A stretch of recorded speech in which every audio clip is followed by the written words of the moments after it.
Hey, I'm And. And I'm Beck. And we are the Gold Diggers, because we believe there's gold found in everyone. Everyone is unique, interesting and exciting with a great story to share. And we aim to find it. The question is, can we rise to the challenge and strike gold? Stay tuned to find out as we chat to today's mystery guest. Honey, you're my sugar. So this is how it works. One of us knows our mystery guest and the other doesn't. And today it's Beck's turn to discover the gold in our special guest, Simone Leslie. Welcome, Simone. Thank you so much. It's great to be here. Welcome to the show. Thank you. Now, if we suddenly burst out laughing, myself and Beck this morning have arrived, and for some ridiculous reason, which we don't even know, we've just got the giggles. I did choke on water and that was pretty funny. Yeah, so this podcast could go anyway. And Simone has been here so patiently waiting us to get ourselves together. Yes, and she's been very well behaved, but we have not been. So. No. It's all right. One of the rare occasions then perhaps for me. So Simone is 49, been married for 27 years and has 3 kids, aging between 15 and 21. Awesome. So we'll send you out the room now, Beck.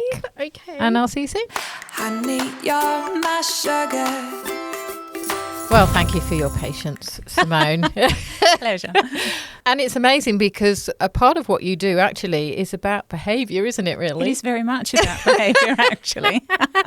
So it seems quite fitting that myself and Beck can't even get ourselves together. So just to give a brief introduction to you, you're an author, you're a public speaker, you're an entrepreneur and a TV presenter. And if that is not enough, you're also a master neuro strategist. That's a mouthful, isn't I it? know. Can you explain what that is? Usually the second question when someone says, oh, what do you do? And I say I'm a neuro strategist. The second question is always, what is that? So I like to describe it. Most people think to get ahead in life, they need to put more knowledge or more information in their brain. It's what they don't know. But I take a glass of water that usually has a bit of dirt in it already, and perhaps it's half full, and I say, this is like our brain. And then if you get some beautiful, clear, crystal clear water, more H2O, or let's say how to overcome information, if that was the thing that you're learning and putting it into your brain. So you put more water into that glass that already has the dirt in it and you mix it around. There's still a whole lot of dirt in this glass and not too many people really want to drink out of that glass. And that's kind of like what we do in life. We think to get ahead, it's what we don't know. So we put more information in. But really the truth is that's only half of the equation. What the problem often is what we already know, what's already written in our neural programs that causes us to block or sabotage or hinder our success in any area of life. It could be health, weight loss, it could be career or business, finances, wealth creation, relationships, and even the key to it all, which I often call the foundation of success, is the relationship we have with ourself, what we believe about that we are worthy of, and our self-worth, basically, and that relationship. So that's so fascinating. I'm really looking forward to getting into how you got into that, because I know there's been a bit of a journey for you, and you went into the study of the brain really to understand yourself. Absolutely, because I was a nutcase. And I wanted to know what was wrong with me. So I started to study the brain, and instead of finding what was wrong with me, I actually found out what was right with me and how we're all unique. Even if we're broken, or in my case, I say I wasn't broken, I was shattered on the inside. I was suicidal and had no self-esteem, no self-worth, did not believe I was worthy of love, didn't believe I was worthy of life, hence being suicidal.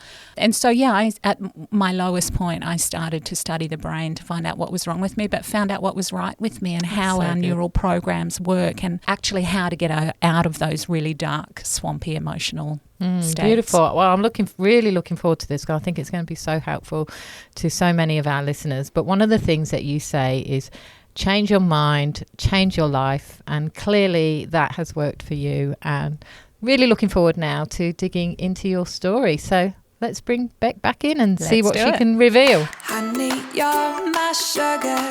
Welcome back. She's still giggling. I was actually trying to clear my throat out there still from choking on the water. And then I looked down and there's a sign, podcast in session, be quiet, pretty much. And I'm like, I felt a bit bad because I was interrupting the podcast. But anyway. How rude, Beck. I know. Anyway, I'm back. Simone, is all yours. Awesome. Well, welcome to the show, Simone. It's so you. good to have you here. So I think we'll go back to your childhood to start with. Let's have a look at what was something that stands out in your childhood as being one of the best things about your childhood. Oh, that's a really interesting question, because actually for most of my life I looked at my childhood negatively. Yeah. So people, most people have said or heard someone say, "Oh, I wish I was a kid again." Yeah. Well, my eye starts twitching and everything starts twitching because I think, no, I don't. Yeah. I don't want to go back there. But having said that, I don't want to change it either, because it actually really moulded me and made me who I am today, the compassion and the empathy, and, drove me to learn a whole lot about the brain, why we do things, neural programming, etc. Yeah. So, but in saying that, there were quite a lot of happy moments as well. I think sometimes Mum would just pick us up after school, sometimes randomly without telling us, and she'll have packed swimmers and towel and snacks and whatever, and she would take us to the national park and we would just go exploring. We'd go swimming, we'd go exploring, and she was quite spontaneous at times, so it was those kind of things that I really enjoyed, just little things like that. Yeah, oh, that's awesome. Yeah. So let's delve into a little bit. What were the challenges of your childhood that you're referring to? So by the time I was a teenager, I had quite a strong belief that my parents didn't love me.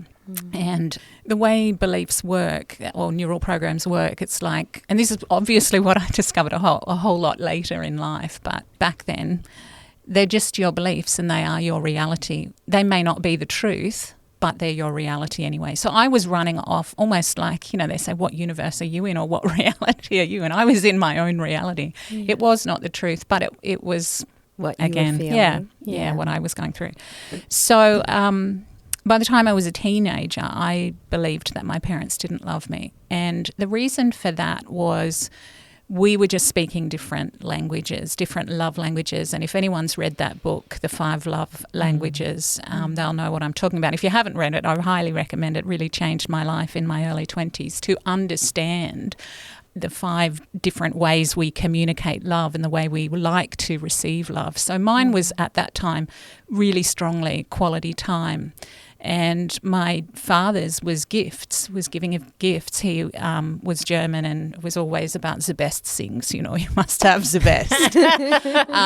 Mum, she's British or English, and hers was acts of service, stiff upper lip, suck it up, just keep serving, keep, going on.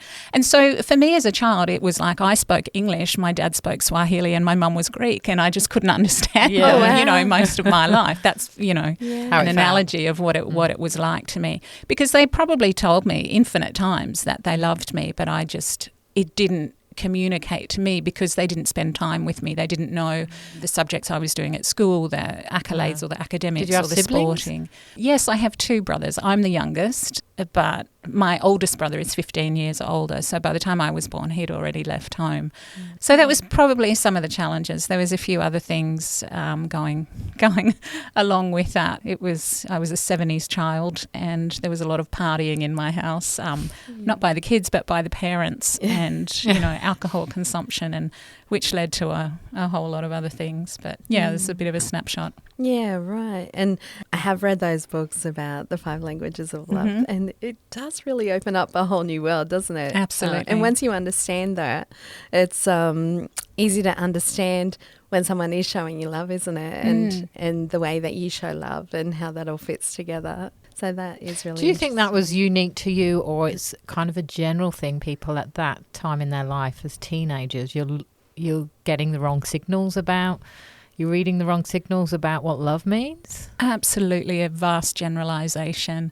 Because when you look at neural programming as well, most of our programs are formed by the age of 7 or 8. Wow. So there's 3 periods of neural programming that program us personally, but the foundational ones are between the age of 0 to, as I say, 7 or 8, and then the next lot is 8 to 14. So it's really those early years up to teenagers where 2/3 of our programming of how we feel about ourselves, what we think about life, what we think about money, what we think about relationships, or what we not even think, what we believe comes from those real formative years. So definitely, if we don't understand the way our parents are communicating to us without words, like in their actions, and if they're not communicating to us in the way we desire to be loved and we're wired to receive love, then lots of things can go astray. Yeah, and I guess it can cause frustration for children and not knowing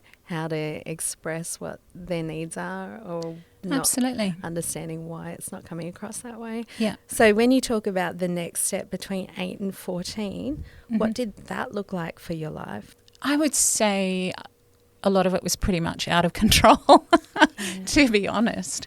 My parents had, God love them, like they really were amazing humans, and mum's still around, and they did their absolute best, which is another thing. Sorry, I'm sidetracking here, but another thing I've learnt in my more mature years is that we all have a certain capacity and we're all giving 100% at any given moment. And so even in my childhood, my parents gave me 100% of what they had. And they might have missed my expectations, but they still gave 100%. So how can any one of us ask for more than 100%? Like people just don't have it to give. Yeah. So that was another interesting revelation around capacity. But sorry, what was your original question? That's all right. I love that point, because I actually read, I don't know if you read Brené Brown. A little. Yes. But she makes this point in one of her books. I can't even remember which one it is. But if you go through life believing that everyone is simply doing the best they can, it changes everything. Absolutely. And that's what you're saying. Everyone is giving 100%. They're doing the best they can. And when we have that understanding, actually our interpretation of people's actions towards us changes significantly. Massively. And we stop judging people. Yeah. A lot of people, you've probably heard someone say, oh, if I was her, I wouldn't have done that. I would have done this, or if I was him, I would do that. And if anyone ever says it around me, it's like, well, actually, no, you wouldn't have. Because if you were them, you would have been born into that family. You would have every wound, bruise and bump. You would have their fears. You would have their aspirations. You would have everything that they have, their entire programming. You would have had the morning that they had, and you would have the capacity that they have. And therefore, you would have just done the exact same thing as they did. Yeah. What a perspective changer, hey? It's amazing. Wow, my mind's spun already. Yeah, I'm thinking of many scenarios where I wish I'd had that perspective. Never too late. Yeah, definitely. So heading into the 8 to 14. Oh, yes. I said it was a little out of control. Because my parents were quite liberal, they had the belief of, if you're going to do it under our roof. Like I'd rather know that you're safe, whatever you're doing. And so there was, as I mentioned, there was quite a lot of parties, even underage drinking. And I just incriminate people by saying that. But the boundaries were relaxed. They were very relaxed. And friends loved it because, parties at our place were always pretty legendary. But I think when you live in that scenario and you have a immature understanding of life, or an immature perspective, shall I say. All you see is all you see through your own immaturity, and the way we make meaning of life is, to the best of our ability with limited life experience, between those ages of 0 to 14. And so you can quite often put the wrong things together. So we make meaning of events around us, which is actually the first level of neural programming. It's called neuro associations.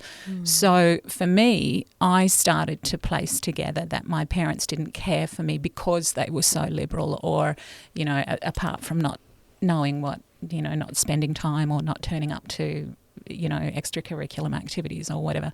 So, yeah. I mean, looking back, as I say, that was my reality back then. It wasn't the truth. They loved me. They adored me, and they were doing the best that they could possibly do. They gave 100% according to their beliefs and their background, I mean, my father's father was a prisoner of war, and my mother's father was away in the war. He was actually in MI5 in Britain. So he, and so both of them grew up pretty much Now you without might be their dads. incriminating people. I know. I might be James Bond. Anyway. James Bond. Yes, I know. Yes. What's his name? 007, mate.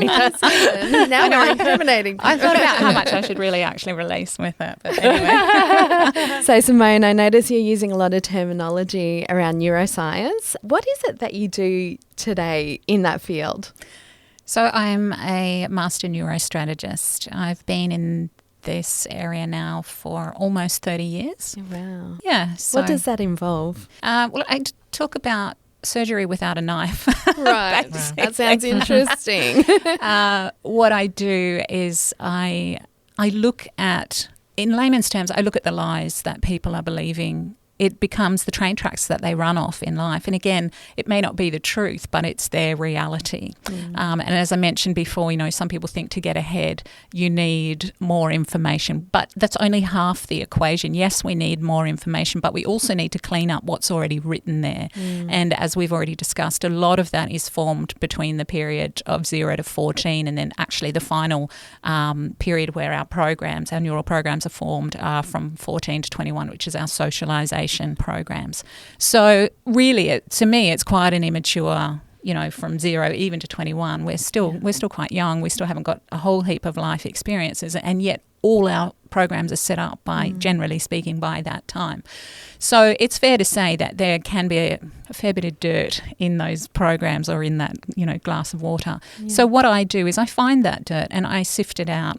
We can actually change our neural programs fairly quickly. I run a 1-day program, either live 1 day or 5 weeks online, where you can literally rewire your whole programs in your brain to create phenomenal change and phenomenal results.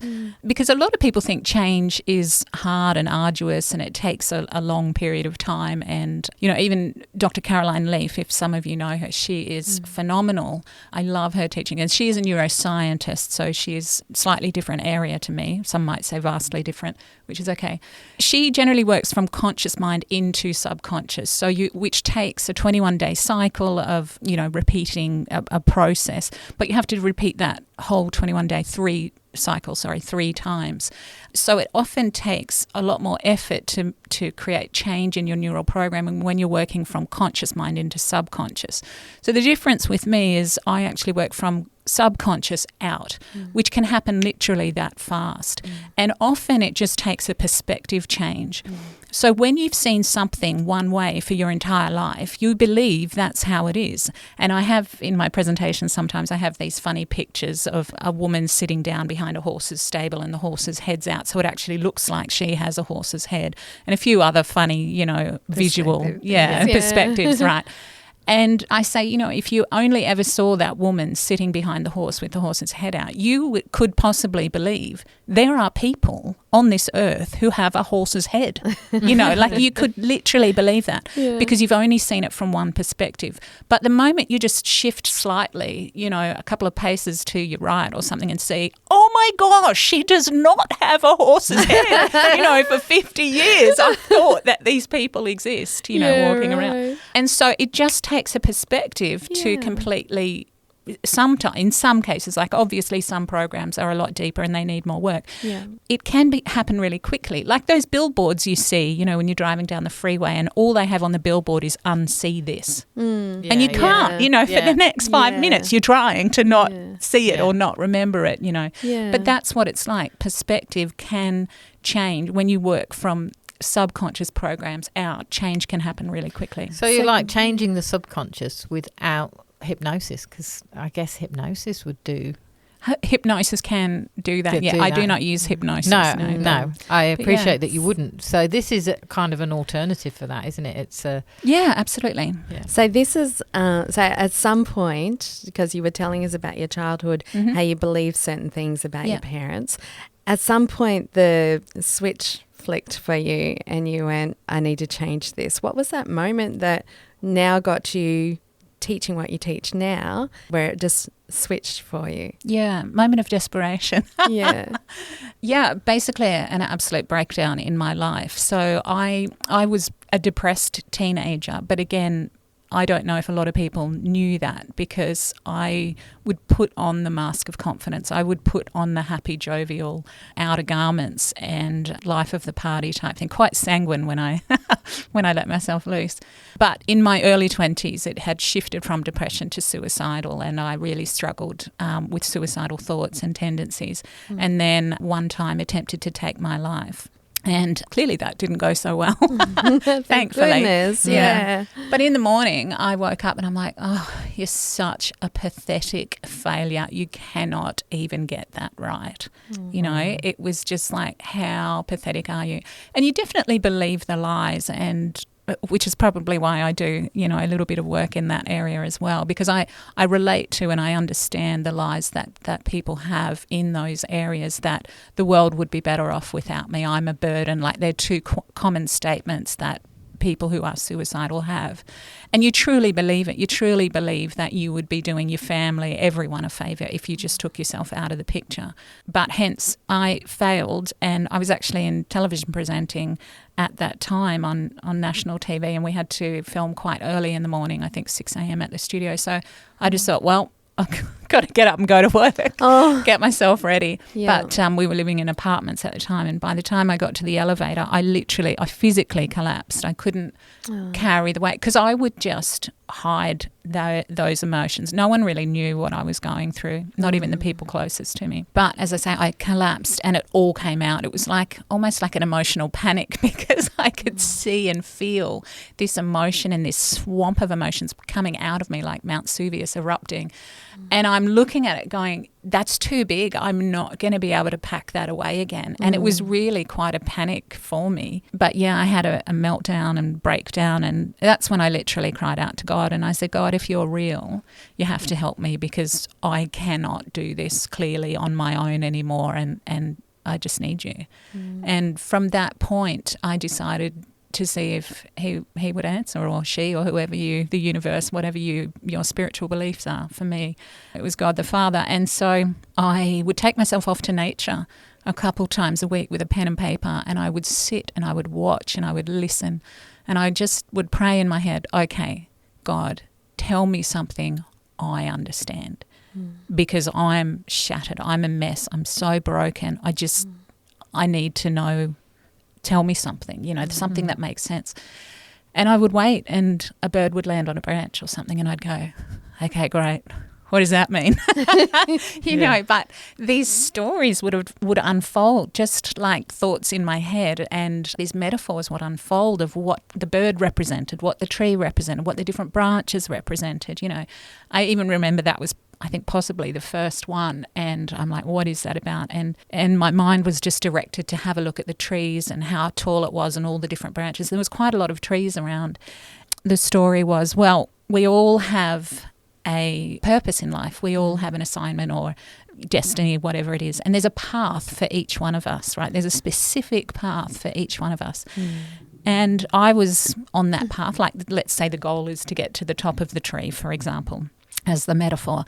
And so there I was climbing up this tree, and had gone off on a branch that, I thought, oh, this is fine, I'm going off on the branch. But as I'm walking along the branch is getting thinner, and then the whole thing snaps and I fall to the ground and smash my head, and now I'm dazed and, don't know where I am and in this mess and whatever.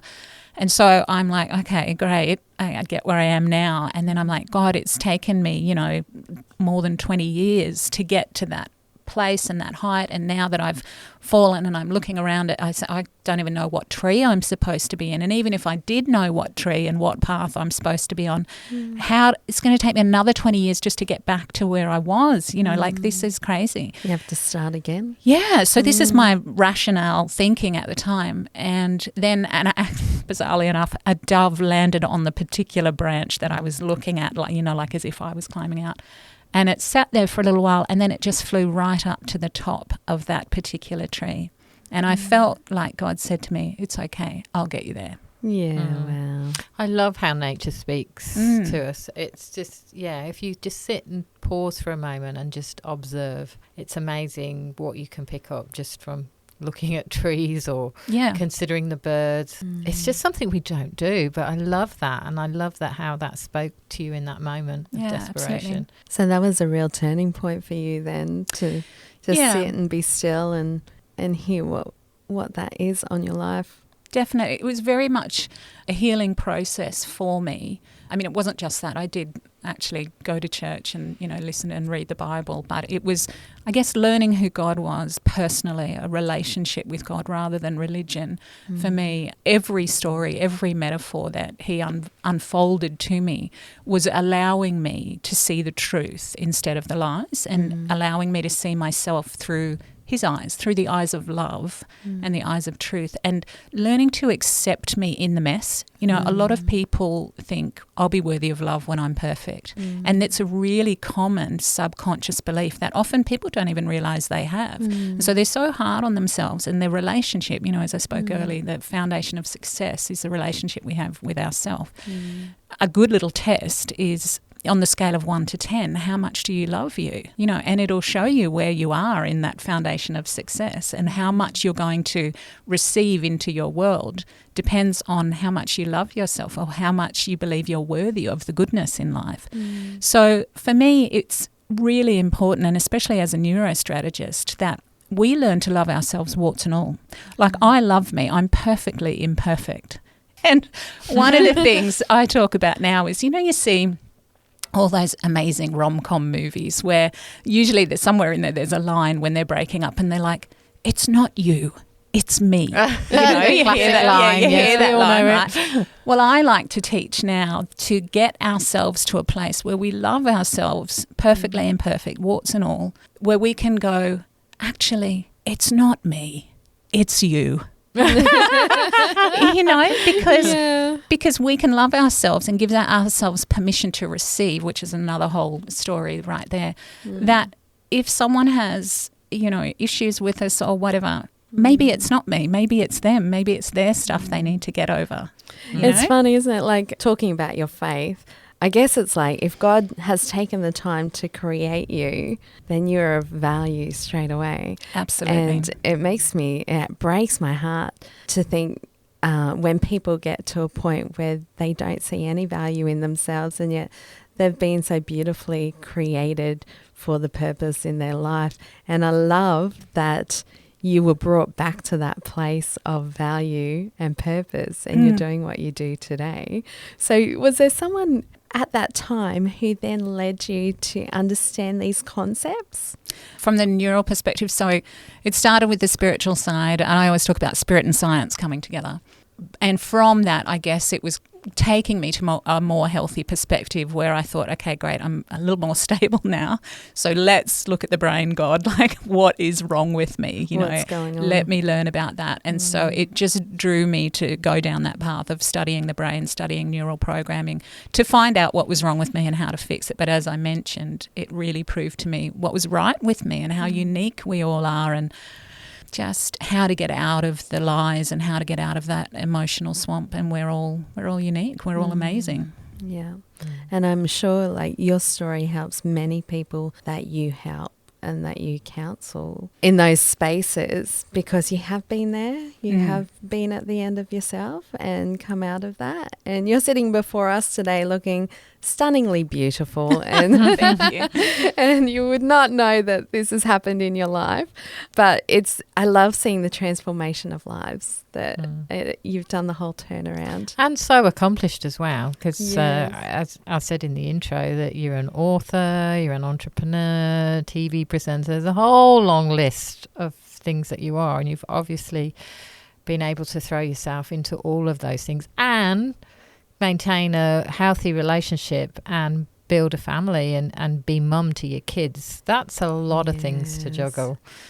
Yeah, thank you. I think I just can't take credit for that. Obviously my faith, I think definitely without God, I probably would have succeeded one day, like, as, I joke about that. But I think my faith and, belief in him, and, the Bible talks about God is love. And I'm often saying he doesn't do love. He is love.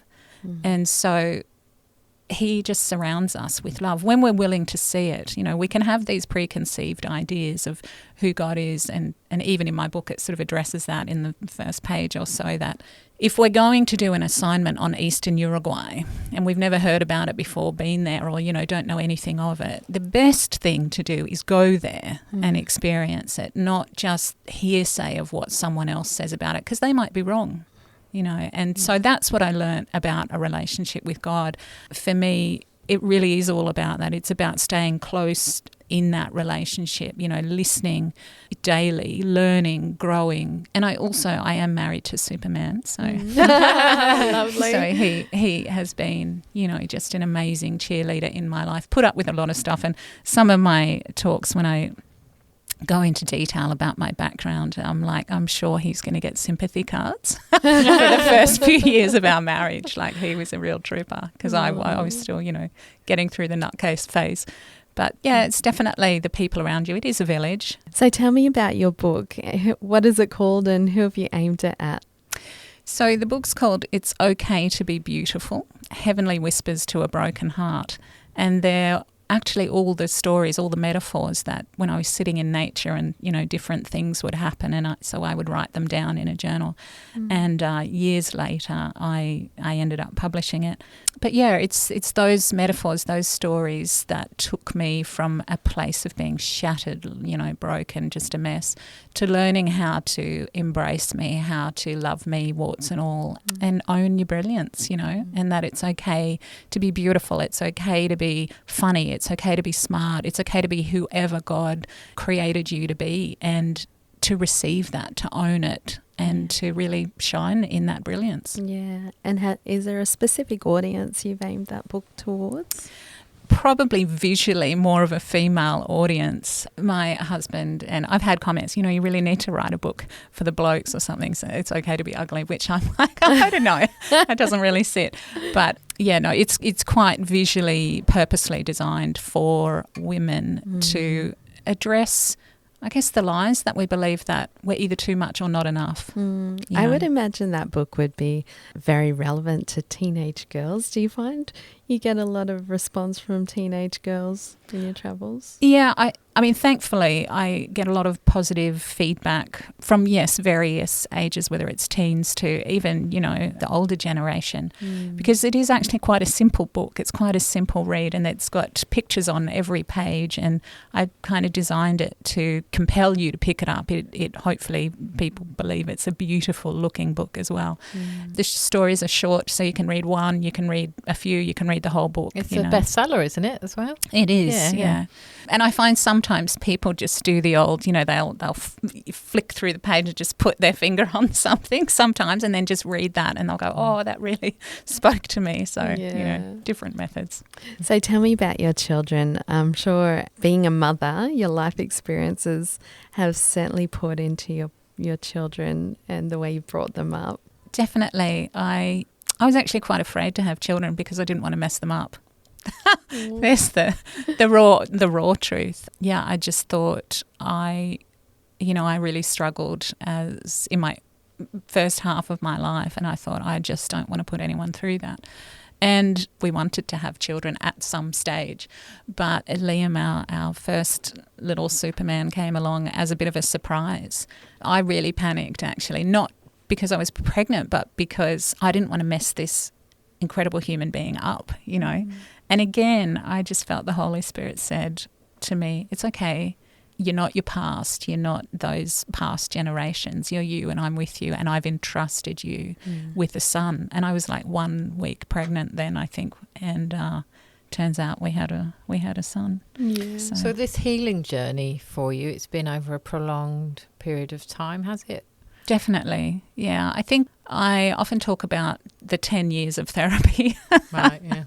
So, and the reason for that is I believe personally, and I'm taking this back to a scriptural perspective here, but even a metaphor. So, you know, Jesus spoke in metaphors as well. And I just kind of like that because I learned that way best. But there's a story he tells about the parable of the tares or the wheat. So tares are weeds, and wheat is obviously the good seed. And so the farmer goes and sows these good seeds of the wheat, but overnight when he's sleeping, an enemy comes along and he sows seeds of weeds.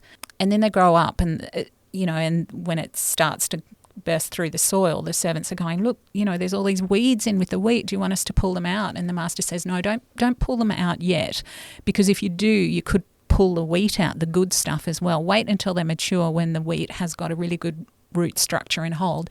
Then we'll take the weeds out and we're going to burn them. And what that speaks to me is about the mind. There is truth. I sound like, was it Mully and Scully and Mulder from the X-Files?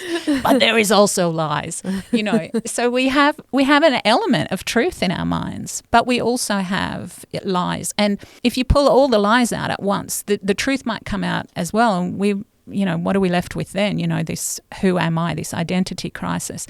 So I believe that there's layers. And when we are mature enough to deal with certain things, that stuff will come out. So there is a lot of other stuff in my childhood that I had to deal with as well. And so there was just a period where I felt like, God's timing was, okay, we're going to deal with this now.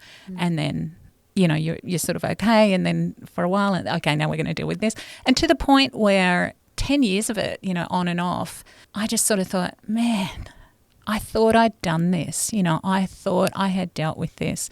And I know sometimes a lot of people can relate to that because you're like, are we here again? Like, I thought I dealt with this.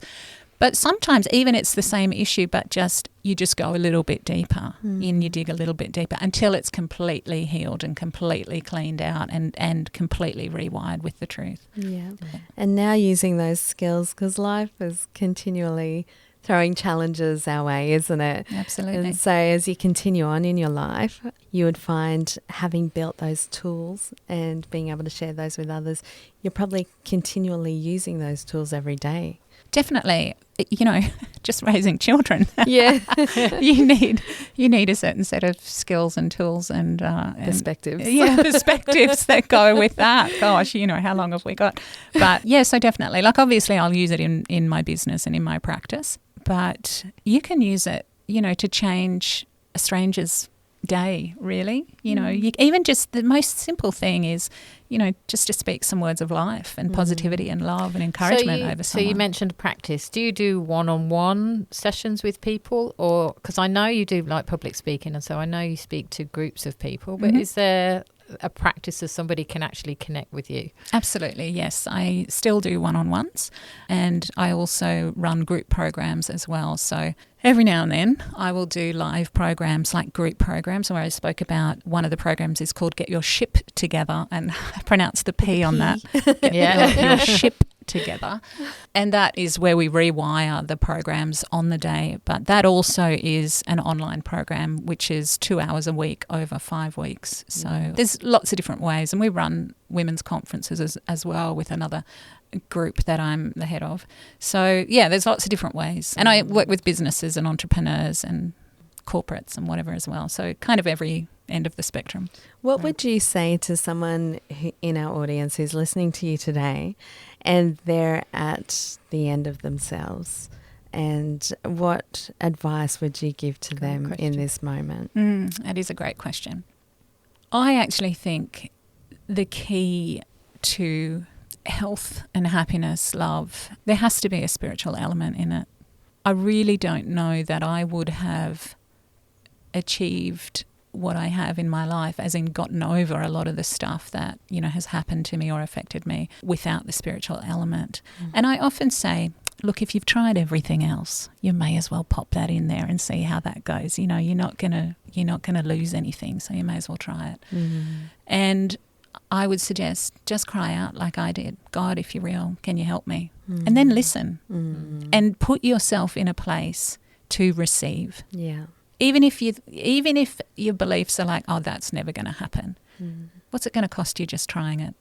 It's great advice. Yeah.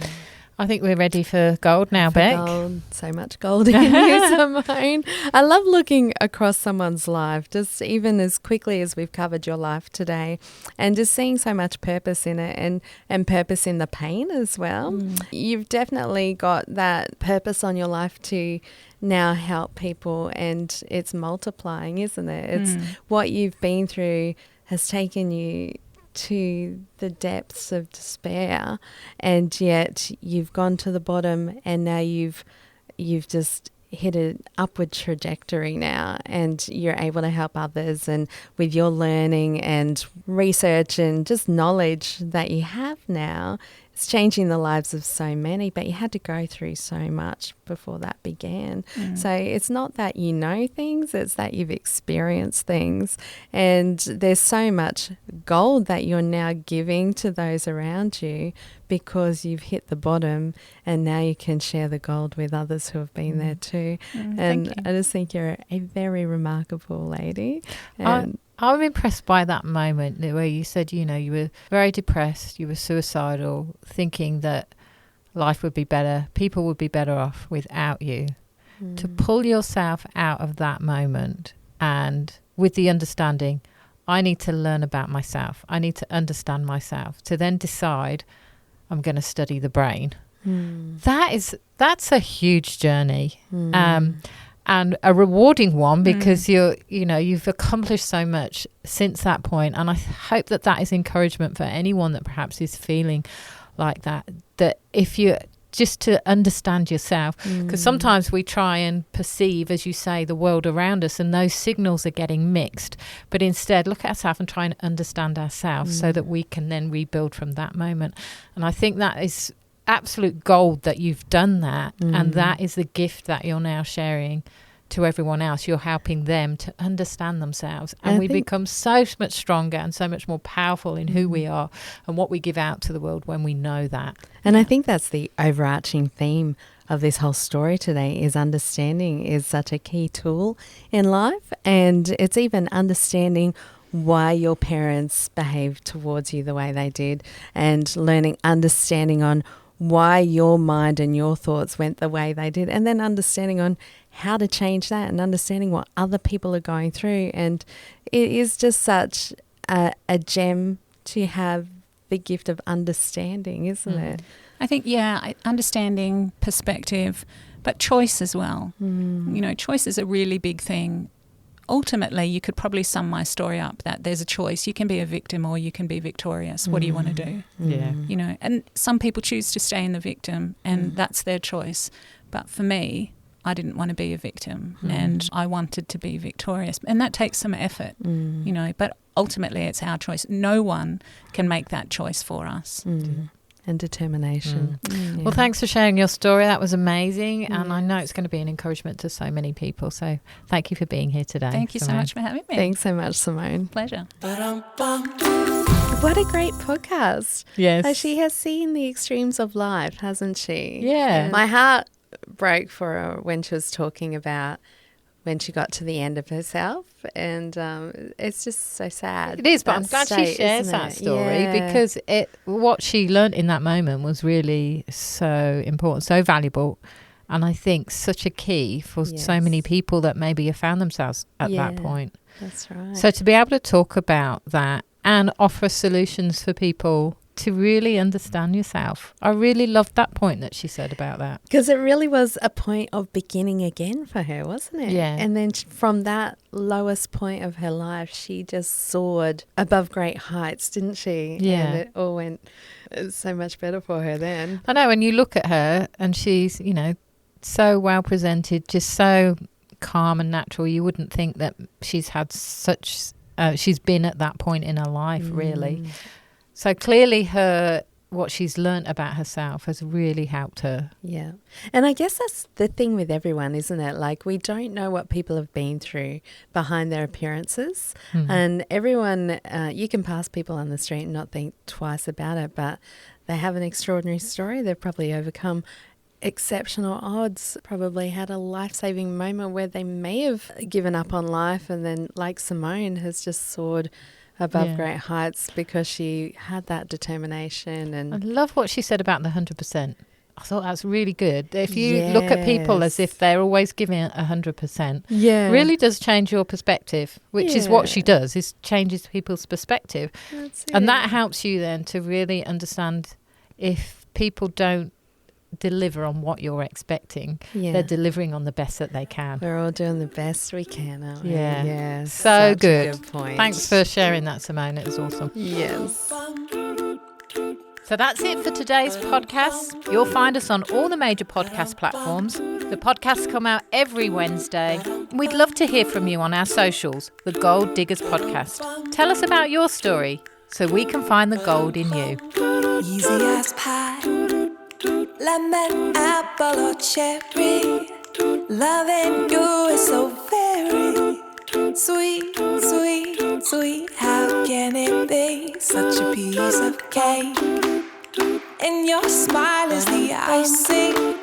Loving you is a party. Honey, you're my sugar.